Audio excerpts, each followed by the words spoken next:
Fala pessoal, tudo bem? Aqui é Gunnar von Herbert falando. Fazer um podcast agora. Queria falar sobre propósito nesse podcast. Tô aqui colocando cinto ainda. Lembrando que eu gosto de fazer podcast para quem tá chegando agora. Às vezes não assistiu todos os outros.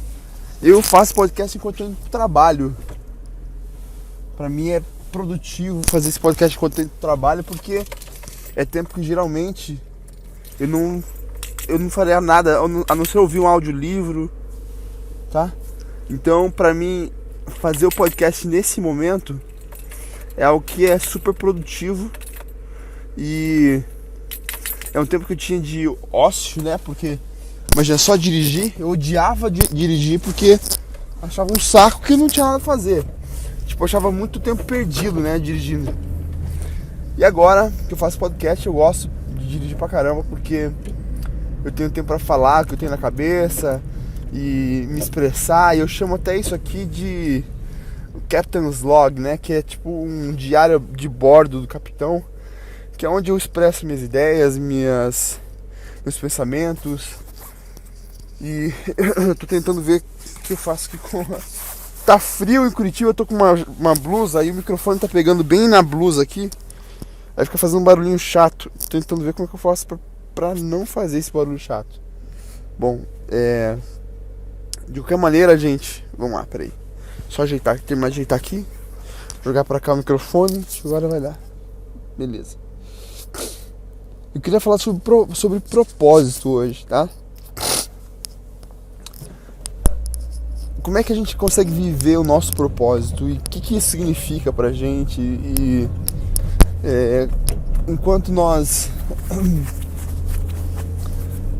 estamos começando ainda numa carreira, às vezes na vida, você que é talvez mais jovem, talvez seja mais o meu público, é sempre uma questão, né? Independente da sua idade, tem muita gente que passa a vida inteira sem encontrar seu propósito, sem viver seu propósito, porque entra na grande famosa corrida dos ratos, né? E o que é essa corrida dos ratos? Cara, é você aprender, ou seja, a ser obrigado, de certa maneira, não obrigado necessariamente porque ninguém tá com uma arma na tua cabeça, mas você permitir ser levado pela vida a ponto de você entrar num trabalho que você odeia, fazer coisas que você não gosta, ser enrolado dentro das contas que existem para pagar, dos boletos, e eles existem mesmo, né? Não é brincadeira não. Nesse tempo de quarentena que a gente está passando, tem muita gente sem trabalho, mas as contas não deixam de vir. Então, como é que a gente faz para viver o nosso propósito nesse tempo? Tá? Então, assim, primeiro você tem que entender se é importante mesmo você viver teu propósito antes de você vivê-lo, tá? Como assim, Guna?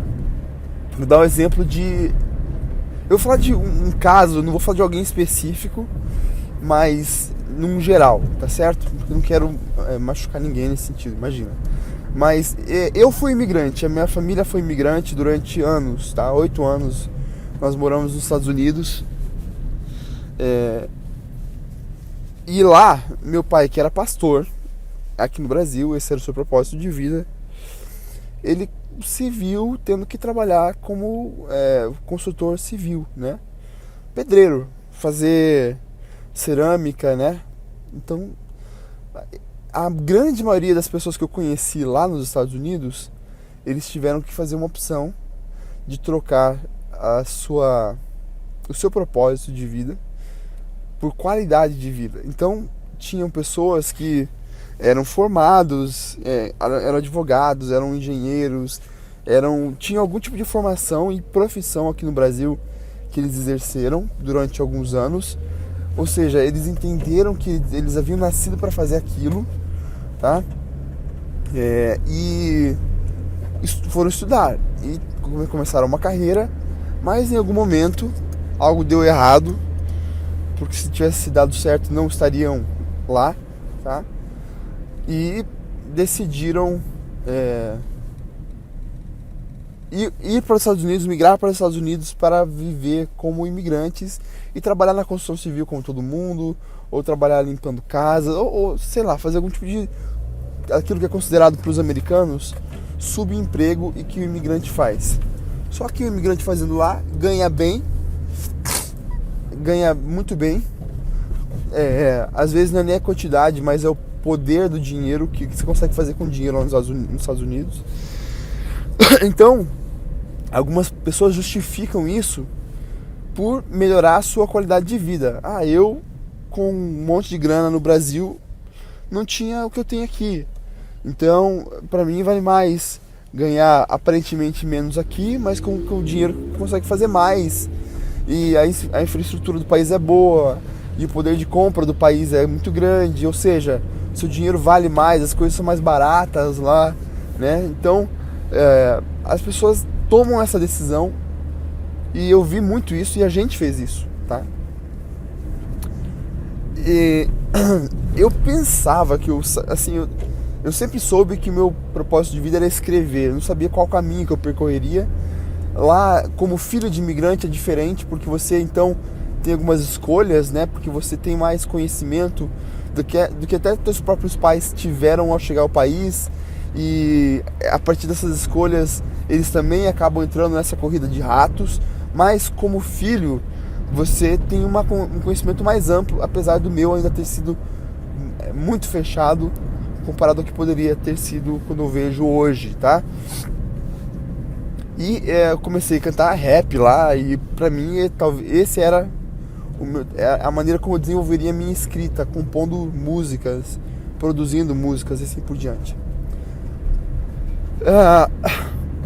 Quando eu voltei ao Brasil, eu compreendi mais ainda, mas foi mais ou menos com 30 anos de idade que eu compreendi com toda certeza qual era o meu propósito de vida, tá? Que era escrever e desenvolver líderes, tá? Então, a escrita para mim, ela vem como algo que um escritor, ele lança o quê? Um livro a cada 2 anos, ou um livro todo ano. Mesmo assim, um livro é algo que eu consigo escrever uma média aí de 5 a 6 páginas durante um período do dia, então pela manhã, digamos assim.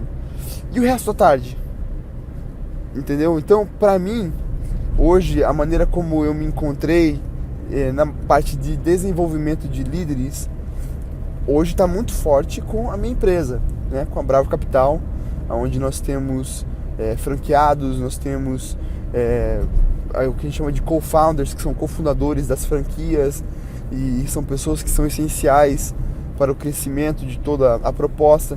E com esse pessoal eu desenvolvo toda a parte de liderança, né, que eu acredito que eu nasci para fazer, para desenvolver líderes, tá?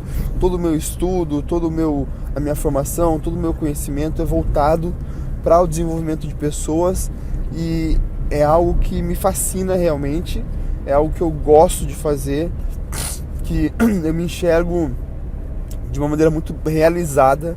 Então, apesar de eu trabalhar com o dinheiro ele não é o propósito principal, ele é uma consequência daquilo que a gente faz.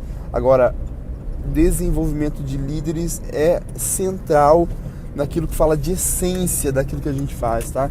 Naquilo que descreve e desenha muito bem para o mundo o que nós estamos fazendo. Então, a gente está colocando pessoas como referências dentro da sua área, no meio dos seus grupos, e aí nós desenvolvemos esses líderes como pessoas, para eles não serem somente excelentes na sua liderança, no propósito de apresentar o mercado financeiro para as pessoas, mas para que eles sejam pessoas de referência.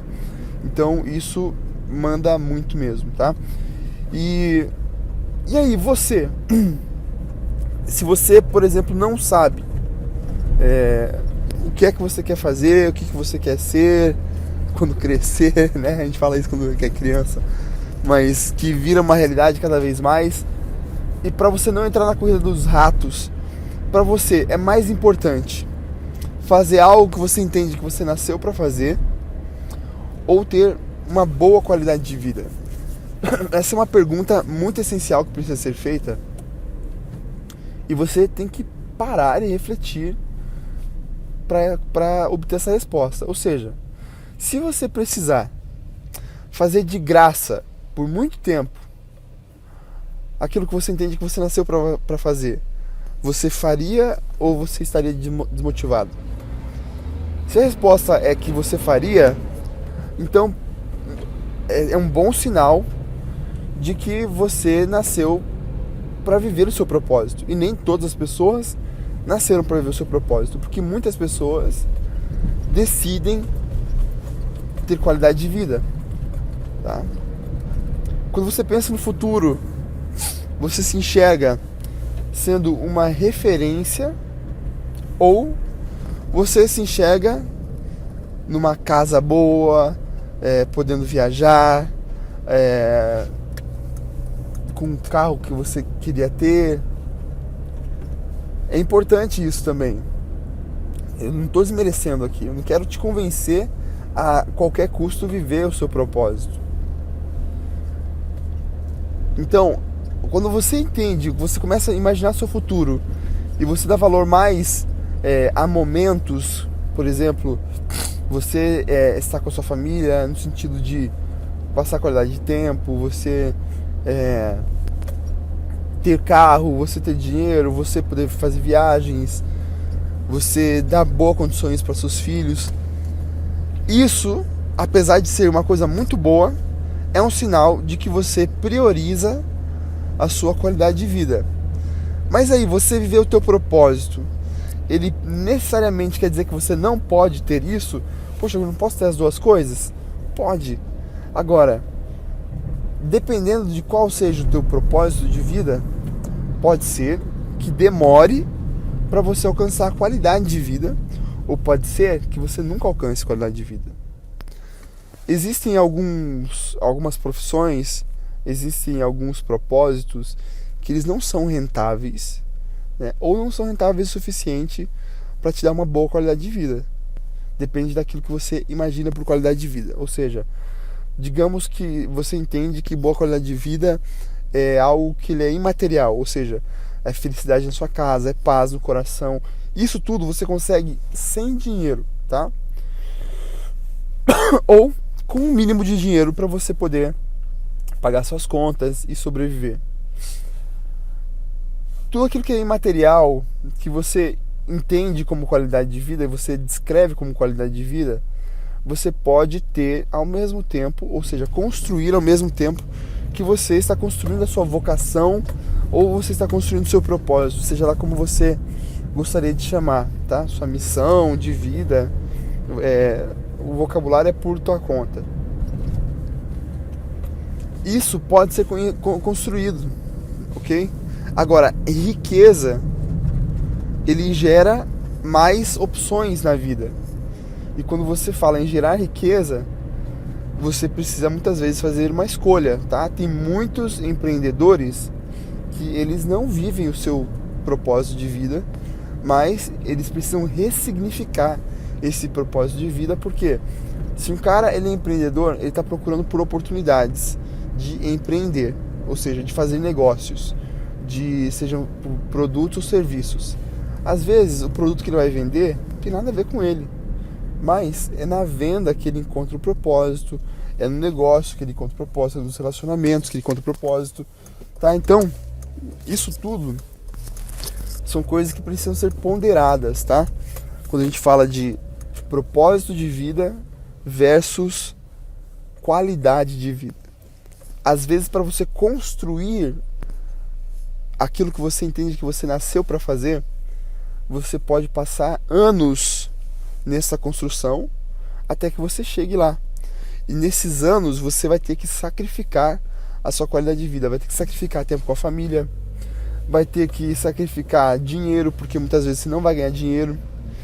Se você for inteligente, você vai compreender que precisa de conhecimento mais do que dinheiro. Uma vez que você tenha conhecimento, o dinheiro ele começa a vir, tá? Mas isso tudo é questão de maturidade. E para levar a maturidade só existe uma coisa que consegue. Só existe um veículo, que é o tempo. Então é impossível um adolescente ser maduro. É impossível um jovem atingir a maturidade em todos os níveis. Porque, apesar dos conselhos que a pessoa pode receber, quando você recebe um conselho, quando você está numa conversa, quando você está lendo um livro, você não está lendo um livro, você não está ouvindo o outro e você não está recebendo um conselho. Você está entendendo o que você quer acerca do assunto que está sendo falado, tratado ou lido. Então, isso é com todo mundo. Todas as pessoas são iguais.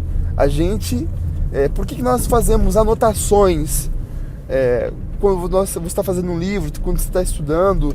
Por que você simplesmente não lê aquilo ali? Você faz anotações porque você escreve aquilo que você tirou, aquilo que você entendeu. E aquilo que você entendeu, que você ressignificou, é diferente do que o autor, muitas vezes, o que o professor, ou que seja lá quem for que esteja falando, está falando em si. Então, o conselho é algo que a gente entende para nós mesmos, para nossa realidade, porque dependendo do que o assunto que está sendo falado, alguém pode falar algo interessante sobre algo que não tem nada a ver com você. Está numa palestra sobre, sei lá, como fazer bolo. Cara, eu nunca vou fazer um bolo na minha vida. Mas às vezes alguém que está falando ali falou algo interessante que eu consigo pegar, usar a metáfora do fazer um bolo, de colocar um fermento, de esperar, de crescer, do tempo. Alguma coisa alguém falou que eu consigo tirar para a minha vida. E aí a pessoa nem quis dizer aquilo, sem intenção nenhuma, ou quis falar algo parecido, mas voltado para um público diferente. E você foi lá e pegou para si e valeu a pena, tá? Então, é só a maturidade que consegue te levar, é só o tempo que consegue te levar à maturidade, tá certo? E é a maturidade que vai te levar a decidir melhor, ok? Então, quando nós olhamos para a nossa vida, a gente precisa escolher entre qualidade de vida ou propósito. Quando você busca qualidade de vida, você está buscando viver de uma maneira onde você vai buscar viver num país com condições melhores que o seu. Às vezes, a gente tem aqui hoje, no Brasil, em Curitiba, muitos venezuelanos que têm mestrado, doutorado no seu país, que tinham uma profissão lá, mas por toda a situação política, econômica lá, se sentiram obrigados. Eles não queriam vir para o Brasil, mas sentiram-se obrigados a vir para o Brasil, ir para outros países, para buscar uma melhor qualidade de vida. E esse pessoal está trabalhando com todos esses diplomas em subempregos aqui no Brasil. A grande maioria deles trabalhando em padaria, trabalhando em lanchonete, fazendo algum tipo de coisa que está sobrando de trabalho, porque se o brasileiro quiser, ele tira dele na hora. Então, é a mesma coisa do imigrante dos Estados Unidos, tá certo? Não quer dizer que não tem americano fazendo construção civil, mas que a maioria deles entende que vai fazer outra coisa, estão no seu país. As oportunidades são melhores, são mais amplas, tá? Então, quando você decide viver o seu propósito de vida, existem algumas perguntas que você pode se fazer para que você encontre esse propósito de vida. E a gente chama isso de Ikigai. Eu não quero entrar profundamente nesse assunto hoje, mas nós vamos fazer um outro podcast falando sobre Ikigai. Que nessas perguntas você tem que entender se existe uma real necessidade no mundo ou um mercado que esteja disposto a consumir aquilo que você está se propondo a fazer, tá? Se não houver, você precisa compreender que você vai estar fazendo um hobby, ok? Se você é bom ou tem chances de ser bom o suficiente para você ser excelente naquilo, tá? Se você tem paixão o suficiente por aquilo, ou seja, você conseguiria fazer isso pro resto da sua vida? Uma pergunta muito importante a ser feita. E existem algumas outras perguntas que a gente vai aprofundar num próximo podcast, mas é algo para você refletir, começar a refletir sobre o seu propósito, sobre o seu Ikigai, que a gente chama, né? E não é todo mundo que vai viver esse propósito de vida. Ou seja, algumas pessoas entenderam que nasceram para jogar futebol profissional ou jogar futebol. Se eles se machucarem, não é nem falar de idade, pô, se você se machucar, você vai ter que redescobrir teu propósito de vida. E agora? Então, isso a vida é uma mudança constante, tá? Então a gente precisa, em todo momento, estar compreendendo como nós vamos viver essas mudanças constantes e como nós vamos nos readaptar a elas, porque a vida, gente, ela não é estática, ela está em movimento. A vida ela é baseada em ações, tá? E a gente precisa compreender que a vida muda e nessas mudanças nós precisamos nos adaptar a elas, tá? Mas é importante você ver e compreender o que é que você valoriza mais, se é qualidade de vida ou se é propósito. Um grande abraço e até mais.